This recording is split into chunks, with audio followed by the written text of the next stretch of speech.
რადიო ათინათის და ზუგდიდის ისტორიულ-არქიტექტურული მუზეუმის ერთობლივი გადაცემა დადიანების სასახლეთა საგანძური. ისტორიები ზუგდიდის მუზეუმში დაცულ ბევრისთვის უცნობ ექსპონატებზე, მუზეუმის განვლილ გზაზე და ღვაწლმოსილ მონაწილეებზე. რა შეიძლება ვნახოთ და რა შემორჩა მეხსიერებას.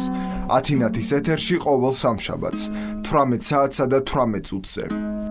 მოგესალმებით, დიდი მადლობა რომ გვისმენთ. ეთერშია რადიო ათინათის და ზუგდიდის ისტორიულ-არქიტექტურული მუზეუმის ერთობლივი გადაცემა დადიანების სასახლეთა საგანძური. ჩვენი გადაცემის მიზანია მუზეუმში არსებული ექსპონატები გაგაცნოთ და მოგიყვეთ მათ შესახებ ისტორიები. მოგიყვეთ მუზეუმის თანამშრომელთა შესახებ, რომელთაც დიდი ღვაწლი და შრომა ჩადეს, რომ ეს საგანძური ჩვენთვის შეენარჩუნებინათ. დღევანდელი გადაცემის თემა გახლავთ დადიანების სამთავრო რეზიდენციები. თემა მოამზადა დადიანების სასახლეთა ისტორიულ-არქიტექტურული მუზეუმის გამოყენებითი ხელოვნების ფონდის მცველმა ქალბატონმა მზისადარ ჭაფანძემ. დიდი მადლობა თემის მომზადებისათვის და იმ შრომისათვის, რომელიც გასწია ამ თემაზე მუშაობისას. პირველ რიგში ვიტყვით, რომ დღეს მოკლედ შევეხებით ზუგდიდის სავიზიტო ბარათს, დედოფლისეულ სასახლეს და უფლისწულ ნიკო დადიანის სასახლეს. ვინაიდან ამ სასახლეებზე ვრცლად მომდევნო გადაცემებში ვისაუბრებ. დღეს ჩვენი გადაცემის მთავარი თემა იქნება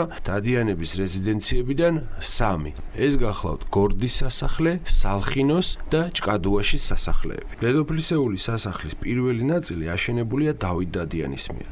ამ სასახლის მთავარი კორპუსი დაფუძნებულია თაღებზე, რომლის ქვეშაც სამეგრელოს მთავარის მარანი ჰქონია. თაღებზე ქვააგურის სახლი მდგარა. იგი განკუთვნილი ყოფილა მთავრის დის პუპი დადიანის საცხოვრებლად. პუპის გათხოვების შემდეგ ამ სახლში დავით დადიანს მოუთავსებია დროებითი სახელოსნო, სადაც მზადდებოდა პარკეტი ახალი სასახლისათვის. დავითის გარდაცვალების შემდეგ 1853 წელს ეს სასახლე დიდხანს ყოფილა მიყრუებული, სანამ ეკატერინე ჭავჭავაძის არ განუახლებია იგი ედვინ რაისის ინგლისელი არქიტექტორის პროექტით. ასე წარმოიშვა ზუგდიდის მთავარი დედოფლისეული სასახლე. სასახლეში სულ 23 ოთახი ყოფილა. დედოფლისეული სასახლე დამშვენებულია აღმოსავლური სტილის ხის აივნით, რომელსაც აგვირგვინებს ულამაზესი ჭერი, ხეზე კვეთის არაჩვეულებრივი ნიმუშით.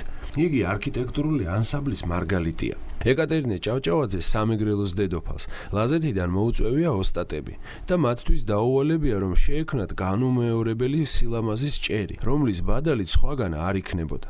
ლაზებსაც დედოფლის თხოვნა პირნათლად შეუსრულებიათ, რისთვისაც ეკატერინეს ისინი ოქროთი დაუჯილდოებია. დღეს ამ უნიკალური მოზაიკის ხილვა ნებისმიერ დამთვალიერებელს შეუძლია დედოფლისეული სასახლის სტუმრობისას. ამავე ტერიტორიაზეა ნიკო დადიანის სასახლე, რომელიც მე-19 საუკუნის 70-იან წლებში ააგებული არქიტექტორი ალბერტ ზალცმანის პროექტით. რეზიდენცია ორსართულიანია. მას ქვის მოაჯირიანი აივანი ამშვენებს. 4-ვე კუთხე დამშვენებულია ხის აივნებით, რომელსაც ლამაზი ორნამენტირებული ჩუქურთმები ჰქონია. სასახლეს 28 ოთახი აქვს, რამოდენიმე ბუხარი, რომლითაც ალბათ სასახლე მთლიანად თფებოდა. სასახლის მშვენებას წარმოადგენს დიდი საბანკეტო და სამეჯლისო დარბაზი, სადაც სამეგრელოს მთავრები საპატიო სტუმრებს ღებულობდნენ. აქვე იმართებოდა ლიტერატურული საღამოები. ამ სასახლეს სტუმრობდნენ მარი ბროსე, კორნელი ბოროზდინი, აკაკი წერეთელი, ალექსანდრე ჭავჭავაძე, დიმიტრი ყიფიანი, არტურ და ბერტა ფონ ზუტნერები, იოანე მეუნარგია და სხვა გამოჩენილი ადამიანები. ეს იყო ზუგდიდში მდებარე სასახლეების მოკლე აღწერა. მათზე, როგორც შეგვიძლია, მომავალ გადაცემებში დეტალურად ვისაუბრებთ და ერთ გადაცემას მთლიანად დავუთმობთ დედოფლისეულ და ნიკოსეულ სასახლეებს. დღევანდელი გადაცემის მთავარი თემა კი გახლავთ გორდის, სალხინოს და ჭკადუაშის სასახლეები. დადიანების საზაფხულო რეზიდენცია გორდის სასახლე არქიტექტურულ საგანძურს წარმოადგენს. 1851 წელს სამეგრელოს საზღვარზე იმერეთის დაბა გორდის მახლობლად რუსი არქიტექტორის ლეონიდ ვასილევის პროექტის მიხედვით ორსართულიანი ციხესიმაგრის მსგავსი ნაგებობის მშენებლობა დაიწყო. დასრულებული სახით შენობა სიგრძეში 40 მეტრს და სიგანეში 20 მეტრს შეადგენს. პირველ სართულს სვეტები და თაღები ჰყოფდა, ხოლო მეორე სართულზე დიდებული დარბაზი, მისაღები ოთახი, სალონი და ბიბლიოთეკა იყო განთავსებული.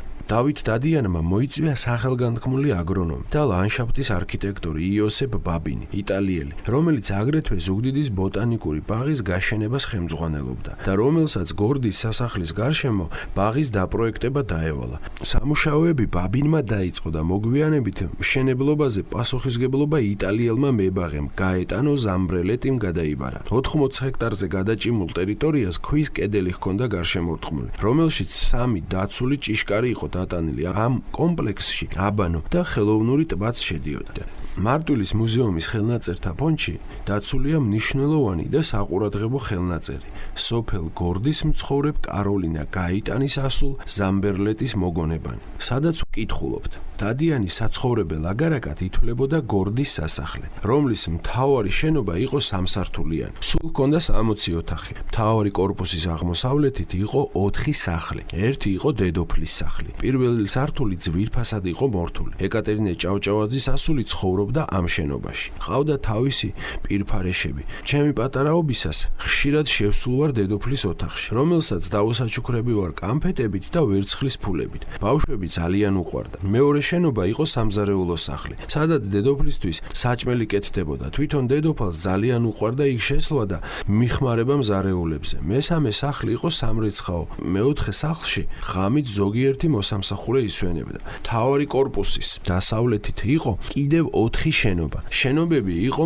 დანომრილი და მათ სასტუმრო სახლებს ეძახდნენ. პირველი შენობა შეღებილი იყო თეთრად, ჰქონდა 6 ოთახი. ისვენებდა სტუმრად მოსული თავადაზნაურობა. მეორე შენობა შეღებილი იყო ყვითლად და ეძახდნენ ყვითელ სახლს. შენობა განსაკუთრებულ ევროპულ ყაიდაზე იყო მორთული. სულ იყო 8 ოთახიანი, ქვეშ პადლით. ისვენებდნენ პრინცები, გუბერნატორები და ევროპიდან და რუსეთიდან ჩამოსული სტუმრები. მესამე 6 ოთახიანი შენობა შეღებილი იყო წითლად.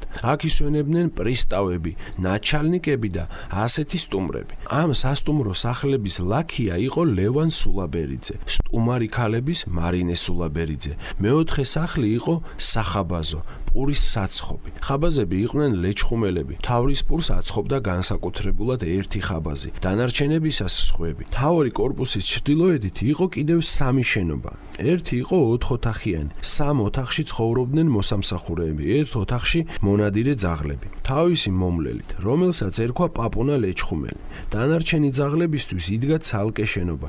მეორე სახლში ყავდათ ყველა სახის მფრინველი. იქვე ახლოს იყო ლამაზად გაკეთებული აუზი იხვებისა და ბატებისთვის. მესამე სახლით დიდი შენობა იყო, ბოსელი და საჯინიბო. ამ შენობის ცალკე ოთახში იყო საწყობი, ცხენების აღკაზმულობისა და ცხოვრობდა მეჯინიბე ბიჭინა ბობოხიძე. გორდის სასახლეს ზაფხულობით მაისიდან სექტემბრამდე ესტუმრებოდა ქუთაისში მცხოვრებ პრინცი ნიკოლაი ოლდენბურგი, თავისი ცოლშვილით და მოსამსახურეებით, თავისი შამპანსკებით. ამ ხანებში მუდამ დიდი მხიარულობა იყო. ეკატერინე ჭავჭავაძე დადიანისას შვილის ნიკოსა და მერი ადლერბერგისთვის ორდღიანი ქორწილი გადაუხდია გორდის სასახლეში, რაც ზღაპრული, მომაჯადოებელი სანახაობის შთაბეჭდილებას ტოვებდა. ბოლშევიკური რევოლუციის დროს სასახლე მთლიანად გაიძარცვა. მოგვიანებით სოფლის მოსახლეობამაც გააგრძელა ძარცვა.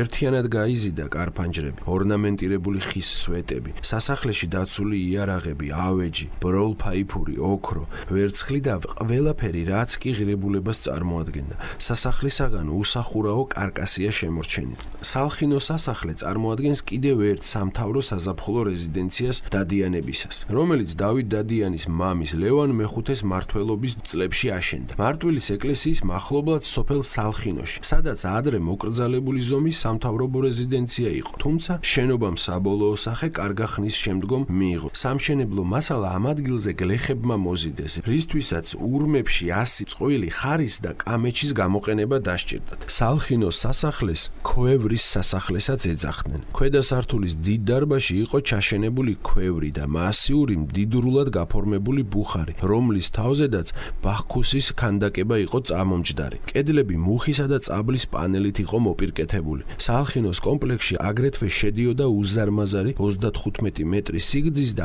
10 მეტრი სიგანის ღვინის მარანი. ქართველი მეცნიერი იოანე მეუნარგია ამ სასახლის შესახებ ასე წერდა. სასახლე ოჯალეშის ჯიშის ვაზის სამშობლოს მახლობლად, კალმახით განთქმულ მდინარე ჭეშურას ნაპირებზე მდებარეობდა. სასახლის დაგეგმარება პირველ სართულზე განლაგებული მარნითა და ქვევრით, მუხის სვეტებითა და ლამაზი ორნამენტებით მორთული თაღებით მთლიანად ამართლებს თავის სახელს სალხინო. ამგვარი სახლის აგების იდეა და თანაც ასეთ ადგილას მხოლოდ თავად ლევან დადიანს თუ მოვიდოდა თავში, რომელმაც მთელი თავისი ცხოვრება ქეიფსა, ნადირობასა და დროს ტარებაში გაატარა. დადიანების მუზეუმის დამაარსებლისა და პირველი დირექტორის აკაკი ჭანტურიას გადმოცემით, სალხინოს სასახლე ეკუთვნოდა პრინცესა ანტუანეტა და ბებე მიურატებს. ბებე მენშევიკების დროს ცხოვრობდა სალხინოში, საბჭოთა ხელისუფლების დამყარებისთანავე ძმების შთაგონებით მან დატოვა სალხინო და შეუერთდა ძმებს ლუსიენს და ნაპოლეონს ბათუმში. შიგნით განსაკუთრებით ერთი ზალა წარმოადგენდა ინტერესის ცენტრს. შუაში მოთავსებულია მრგვალი მაგიდა, გარშემო სვეტები შემკულია ჩუქურთმებით, ნამდვილი აზიური სტილის და ხელოვნების წარმომადგენელი. გადაკეთებულია იგი ლევან დადიანის მიერ. მის დროში, ხინის დროს მას ატრიალებდნენ. ვებერთელა კარები და ფანჯრები ზალისა ყველა ნიგზის ხისგან ამოჭრილი. ხელობა არის ზედმიწევნით კარგად შესრულებული. სასახლეში ინახებოდა აგრეთვე შესანიშნავი ბიბლიოთეკა, უმეტესად ფრანგული წიგნებისა. დაცულია აგრეთვე ბევრი იარაღი. მათ შორის ურევია თოფის სპარსეთის შახისა. ბევრი აგრეთვე სურათები, ფოტოგრაფიული და ასლი დასავლეთ ევროპის მხატვრებისა. უფრო მეტად ეპიზოდები ნაპოლეონის ცხოვრებიდან. არისო აგრეთვე შენახული ხატები, თუმცა მე არ მინახავს, წერდა აკაკი ჭანტურია. იქვე გვერდზე დგას სასახლის ეკლესია, შესანიშნავი წარწერებით, ნანახი მეცნიერების მიერ. მე თხოვეს აღმეძრა შუამდგომლობა მისი დახურვისა. ვინაიდან სახურავი დამპალი არისო და აწვიმსო, თვით ეკლესია და სასახლე დალუქული არის ჩემს მიერ, ასრულებს. გორდის სასახლის მსგავსად სალხინოს სასახლე საბჭოთა რეჟიმის დროს გაიძარცვა, განადგურდა. თუ რამ გადარჩა გორდის სასახლიდან დღეს შემონახულია ზუგდიდის ისტორიულ-არქიტექტურულ მუზეუმში, სწორედ აკაკი ჭანტურიას წყალობით, რაზეც ჩვენ პირველ გადაცემაში გესაუბრეთ. ზუგდიდის სოფელ ჭკადუაში დღესაც დევს დიდი საფლავის ქვა, რომელიც პრინც აშილ მიურატს ეკუთვნის. ჭკადუაში მიურატების კუთვნილი სოფელი იყო. კიდევ ერთი ძალიან მნიშვნელოვანი საზაფხულო რეზიდენცია დადიანებისა, რომელსაც შემდეგი სიტყვებით აღწერს აკაკი ჭანტურია. სოფელ ჭკადუაშის ქონება ეკუთვნოდა პრინცესა სალომე მიურატს დადიანის ასულს. დაახლოებით მე-20 საუკუნის 20-იანი წლებისათვის ის ეკუთვნის ძმებს ლუსიანე და ნაპოლეონ მიურატებს, რომლებიც საფრანგეთში არიან წასულნი. სასახლე არის კარგი, ერთსართულიანი ახლანდელი ევროპული სტილის, ხოლო სხვა შენობები ცოტათი დაზიანებულია. სასახლესთან არის აშენებული ეკლესია. აქვე დასაფლავებულია პრინცი აშილ მიურატი. ეკლესიაში ეხლაც წირვა წარმოებს.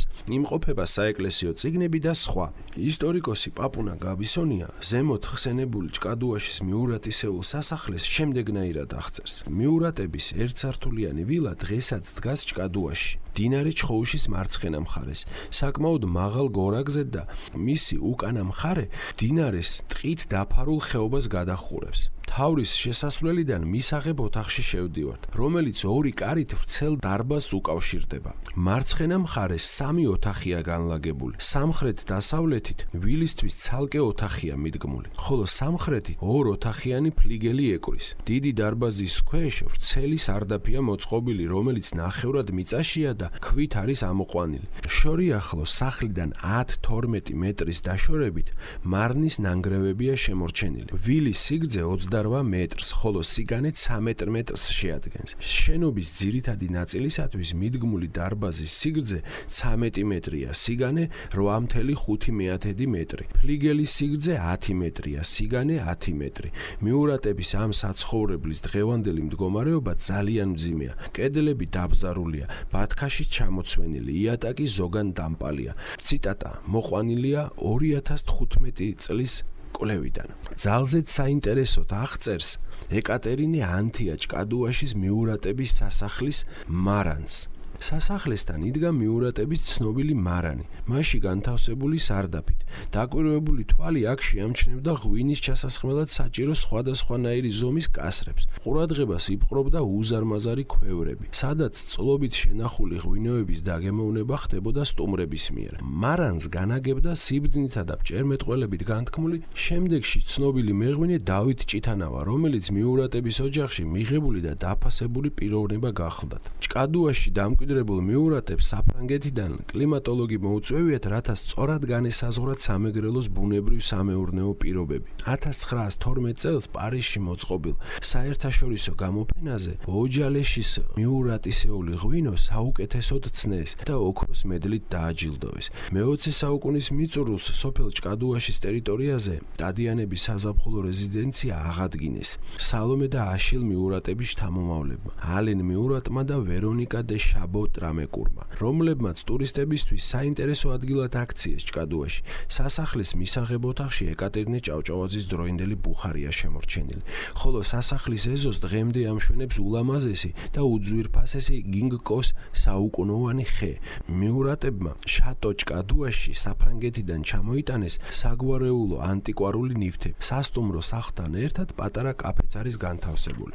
ამით დავასრულებთ ჩვენი რეზიდენციების, მთავარი რეზიდენციების შესახებ თხრობას. და ბოლოს მინდა დავამატო, რომ დადიანების სხვა სასახლეები და რეზიდენციები გარდა ამ რეზიდენციებისა ჰქონდათ სამეგრელოს სხვადასხვა ადგილებში: აბასთუმანში, ლიაში, კურზუ, ჭაქვინჯი, რუხი, ნოღა და სხვა. ასევე ოჯახს ჰქონდა რეზიდენციები საზღვარგარეთ. მათ შორის გამორჩეულია დავით დადიანისა და ეკატერინე ჭავჭავაძის უმცროსი ვაჟის, მსოფლიოში განთქმული მოჭადრაკის ანდრია დადიანის სასახლე კიევში, რომელიც სამწუხაროდ არ შემოგრჩა, მაგრამ მისი ამსახველი არქიტექტურული პროექტი, შიდა სურათები და სხვა ჩანახატები დღესაც შემორჩენილია დადიანების მუზეუმში და რამოდენიმე მათგანი გამოფენილია ანდრიას დარბაზში. ნებისმიერ მსურველს შეუძლია მოვიდეს და იხილოს. ასევე ანდრიას ჰქონდა სასახლე მოლდოვაში, კიშინიოვში, რომელიც ამჟამადაც არსებობს და ამ სასახლეში განთავსებულია კიშინიოვის ნაციონალური ხელოვნების მუზეუმი. კიდევ ერთხელ დიდი მადლობა ქალბატონ მზისადარ ჭაფანძეს ამ ნაშრომის მომზადებისათვის. დიდი მადლობა, რომ გვისმენდით. მომავალ შეხვედრამდე ნაშრომი გაგაცნოთ დადიანების სასახლეთა ისტორიულ-არქიტექტურული მუზეუმის ხელმძღვანელმა დავით ოყუჯავამ. რადიო ათინათის და ზუგდიდის ისტორიულ-არქიტექტურული მუზეუმის ერთობლივი გადაცემა დადიანების სასახლეთა საგანძური. ისტორიები ზუგდიდის მუზეუმში დაცულ ბევრისთვის უცნობ ექსპონატებზე, მუზეუმის განვლილ გზაზე და ღვაწლმოსილ მონაწილეებზე. რა შეიძლება ვნახოთ და რა შემორჩა მეხსიერებას. ათინათის ეთერში ყოველ სამშაბათს 18 საათსა და 18 წუთზე.